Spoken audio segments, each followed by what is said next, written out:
Hello and welcome to Stress Less with me, Jess. Today, my special guest is Erin Flaherty. Hello, Erin. How are you? Hi, Jess. Good.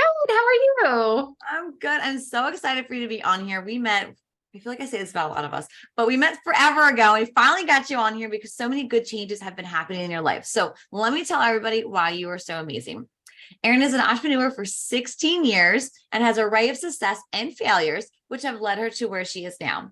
You grew your bookkeeping firm to 10 employees before you sold it. And now you're able to do the CFO and bookkeeping work that you love without the elements of owning your own business that she didn't love. And now that I've learned, you also have a business called Rocket Fuel. So I would love to hear from when we last met, where you sold your business, you're creating some new things, and now you have your business Rocket Fuel. Can you tell everybody all about it?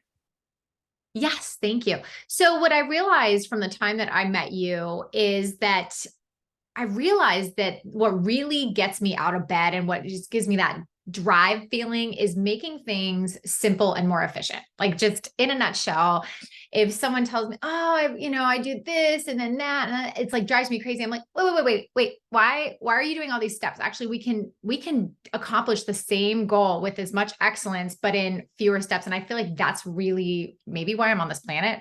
It's a little bold. So some of my clients, some of my CFO clients were starting to ask for certain things because artificial intelligence, for example, is huge now. Everybody, every technology tool is using AI. So some of my CFO clients were like, "Hey, can you help us, help with our HR with AI? Can you help us copyright with AI?" And I'm like, yes. And so I'm sort of obsessed because AI is efficiency and more simple. It's a little scary, especially while it's new, but I realized this is a tool that can help others make their businesses more efficient, especially with so many hiring challenges these days. Everybody feels like they're short-staffed. They can't find quality people. So I thought, well, people are asking for this. Why don't I sort of have this leg of my consulting business that focuses on technology, AI, and just ultimately making things more efficient and simple? Love it. I like it because I feel I'm seeing both sides. People super stoked for the AI piece, right? They're like, "Oh my gosh, I'm going to just do my emails this way. I'm going Right. to do this way." I've been in a lot of networking groups where they put their like 30-second commercials in AI, right? All those things. But then I have the other side where, oh my God, it's new, it's changed, it's scary. I don't know anything about it. Absolutely. Well, and yes, a lot of people are excited about it, but you also still have people who don't even know what AI is, or they're still doing things so antiquated where they're 20 years behind. They're not just 5 years behind where they don't know about AI. They still have Betty in the office, checking emails one by one. And they're even just forget AI for a second. There are so many ways companies can automate their processes so that Betty's not overworked. She has an email comes in and maybe she's deleting the same 30 emails every day because it should go to junk. So I can help automate and say, "Hey, guess what, Betty? You don't even have to see that email. It's going to go, let's automate it." So there are just so many companies in so many different spots. It's not just AI, but that's a new tool. And what you made me think of too is kind of going back to that beginning statement that you had about that simple and efficiency. And I think a lot of times when people think of something so small like that, like removing junk email, where, yeah, I do this 30 times a day or 3 times a week, 30 times a day, and not realizing how much that stuff really adds up.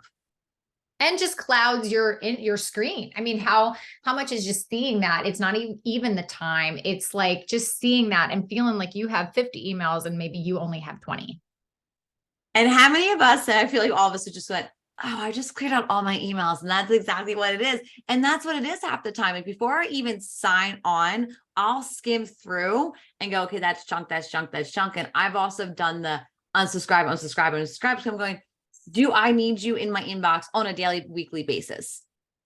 Right. And then and taking it a step further, what I've learned is just giving your future self a gift by taking even I think what gets people is they don't want to take extra time now because they're like, "I don't have time." So they can't even imagine spending a little extra time. But I would argue that spend the extra time to then never see it again. So not, and unsubscribe is great. Sometimes you create a filter to where if it has certain words or if it's from a certain organization, like you're never going to see anything like that.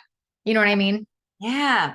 I like that you said that future self gift. I actually wrote that down. So I'm like, I like that because that's what it is. You're giving that future self a gift. And what you're saying too, in my mind, how I'm reading it is I'm growing a business. I'm going to become bigger, busier, and things like that. And I'm going to have to simplify, efficient, right? All these words that you're saying. And so if I have to treat myself today as if I'm that CEO tomorrow. And so I think that's exactly what you're saying is do these little steps because these little steps add up and they make it more efficient. So when you become that CEO and things like that, we're not still doing these things, right? And actually, I'm assuming it kind of gets you to that spot even quicker because then you start to have that mindset. You just get into a habit of, I'm going to have to spend a little extra time. It's one thing, it's quicker to delete the email than to unsubscribe, but it'll take a little longer to automate a process than to unsubscribe. So it's actually what sacrifice might I need to make right now? Because it is a little bit of a sacrifice you're actually spending more time now. Right. Right. But again, that future self, preparing Yeah. that future self. So I absolutely love it. So tell me, someone's listening and they're like, okay, she's saying things that I need. Can you clarify more of who exactly you work with, how they should reach you and all that kind of stuff? So I work with business owners, and I would say a perfect person, like a really just who I'm finding really would like to work with me right now are business owners that they have a team. Maybe they don't have a team, and that's fine. But what I'm finding is they're actually used to having a team, and what worked before COVID isn't working now. We're sort of in this data. I'm not sure what the trends are, but basically this is a post-COVID era. And I feel like from 2023 to 2025 or 26, we're in data gathering. We're actually still trying to figure out how people act after COVID.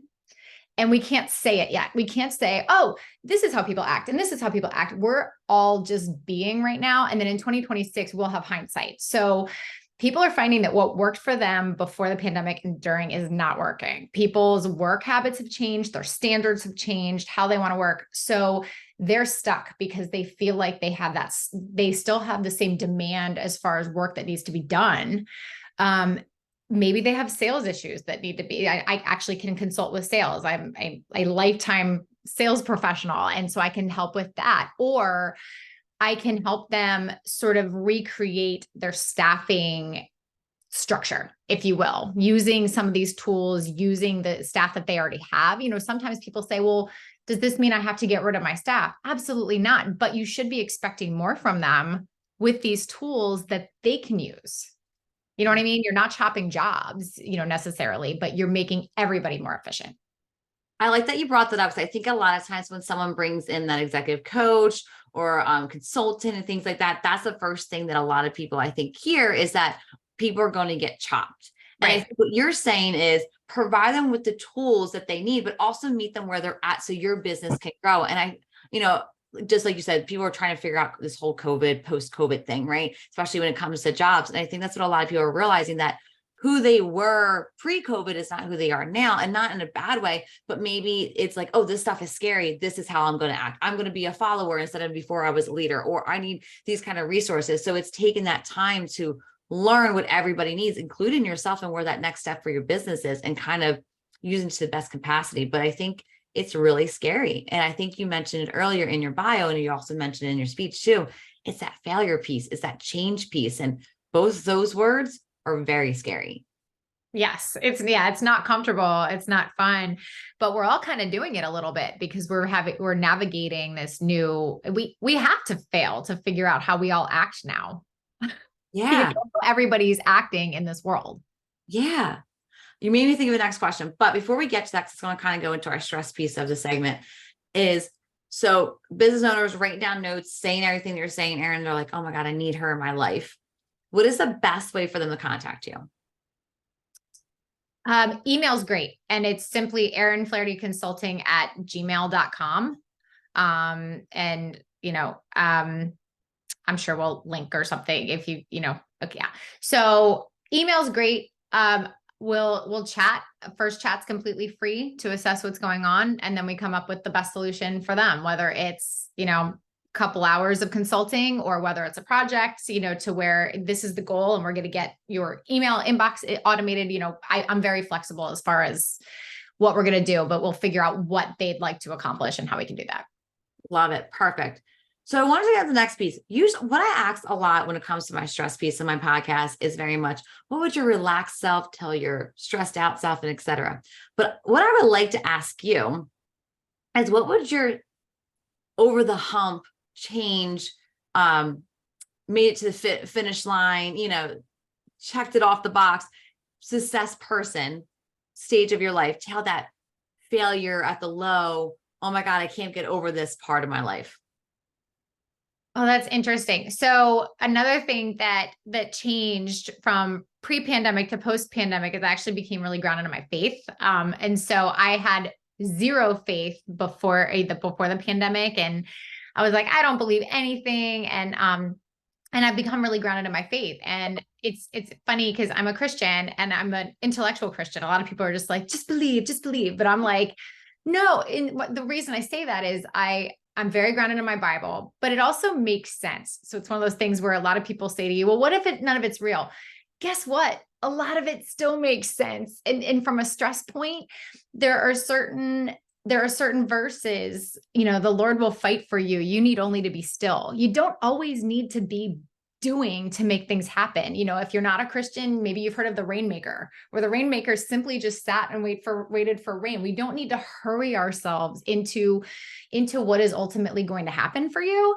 And I don't know if this resonates with you, Jess, but have you ever thought of the biggest thing, you obviously are a hard worker, you're obviously successful. Have you ever thought about the things though that have meant the most to you in your life? They almost seem to effortlessly happen, almost like they were meant to, yes, you work hard. Yes, you do the activities, but the things that got you the biggest deals, they happened and you didn't have to claw your way to that. So I would say my faith and scripture just is like, you don't have to claw your way to the top. It doesn't work. Actually, it just leaves you burned out. You know what I heard? So I love that you brought that up. I love that you re-grounded to your faith, but for the people that, maybe were Erin pre-COVID, were like, la, la, la, la, la, I'm not listening to faith.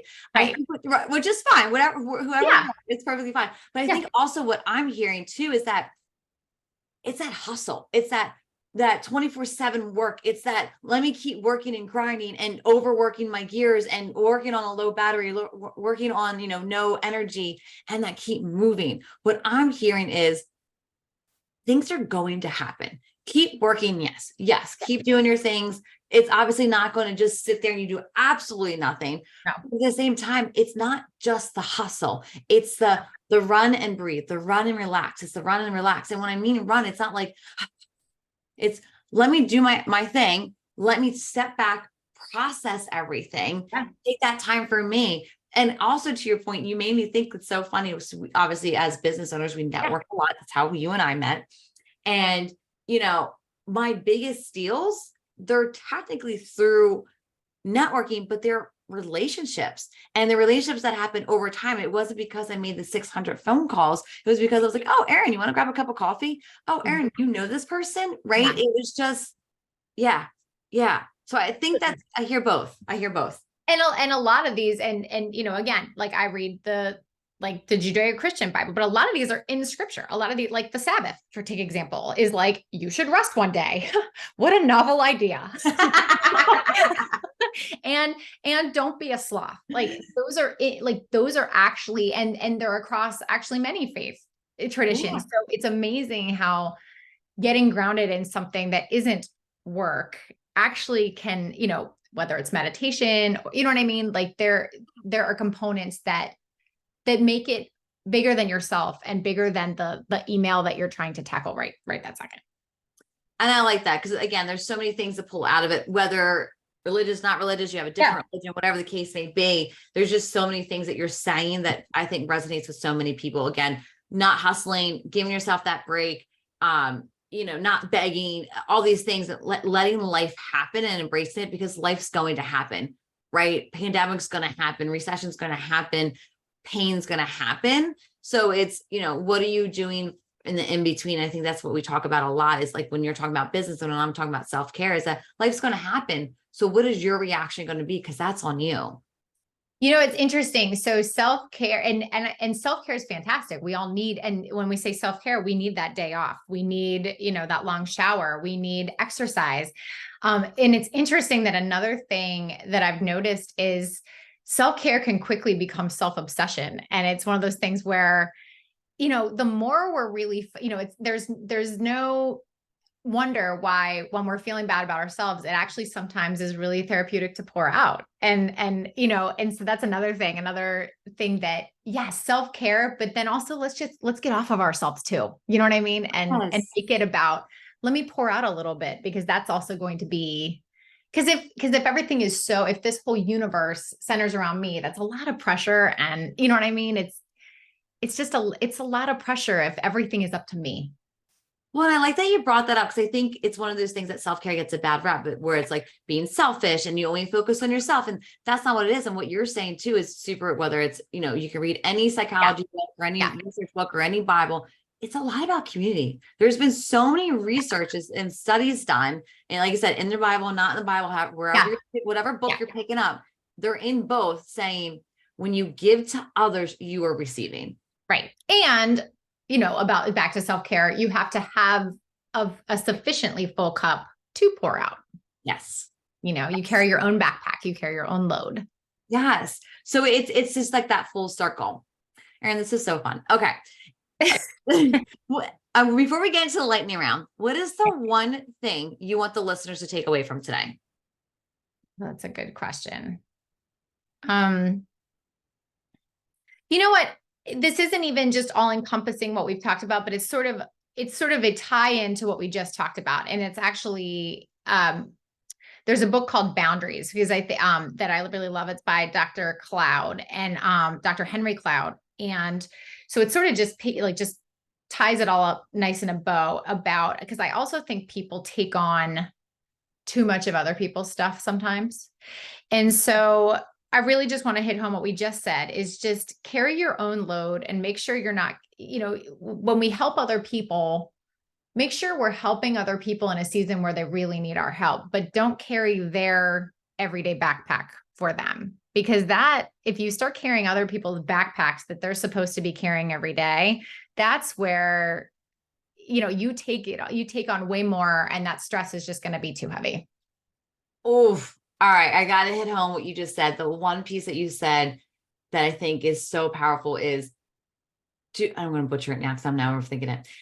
Yeah. Is this the season they actually need help?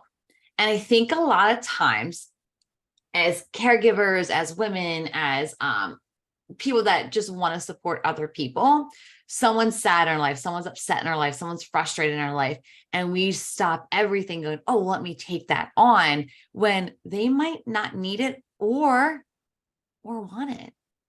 And that's a big pill to swallow, So I absolutely brought that up. I wish we had more time, because I think that's just like another hour episode, but that is so powerful in the sense that we tend to want help even though others don't want help. And it's not because they're drowning, because they're not. They are processing. They are processing what they're going through, and they might not even know what help they need. So I love that you brought that up, because I think it's something that we tend to do, especially if we feel we're at a more grounded spot, or we've been through it, or we just have that not overcaring, but we don't want them to be in pain. Right. So Right. Yeah. So thank you so much for bringing that part up. But before I let you go, I did warn you about the lightning round. Are you ready? Yes. Okay, let's get started. Where are my questions? 1 second. Okay. What was your favorite subject in school? Math. Oh, Always works out. I love that. Yeah. If you had to eat one meal for the rest of your life, what would it be? Lately, I'm on like a weightlifting and protein kick, which is great because then you're never hungry. So I'm actually gonna say protein bars.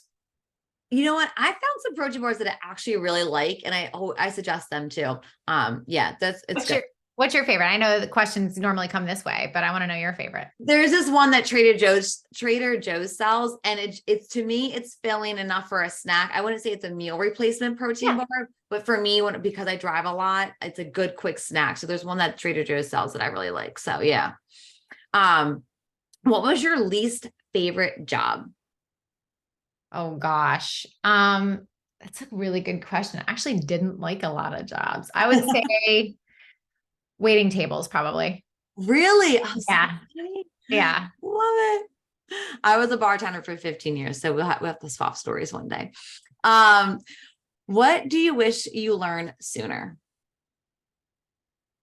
Probably that lesson about how clawing is really not the way to do it. It's just, let the effortless things happen that are gonna transpire from your consistent activity.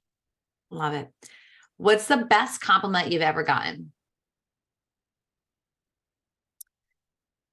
Probably something that doesn't come naturally to me. Like, since I am wired to hustle. If someone compliments like, "Oh, you're so compassionate with that person," or you know what I mean? Like something that I don't feel like comes naturally, or, you're being such a good mom in this moment. I'm like, something like that. Yeah, yeah.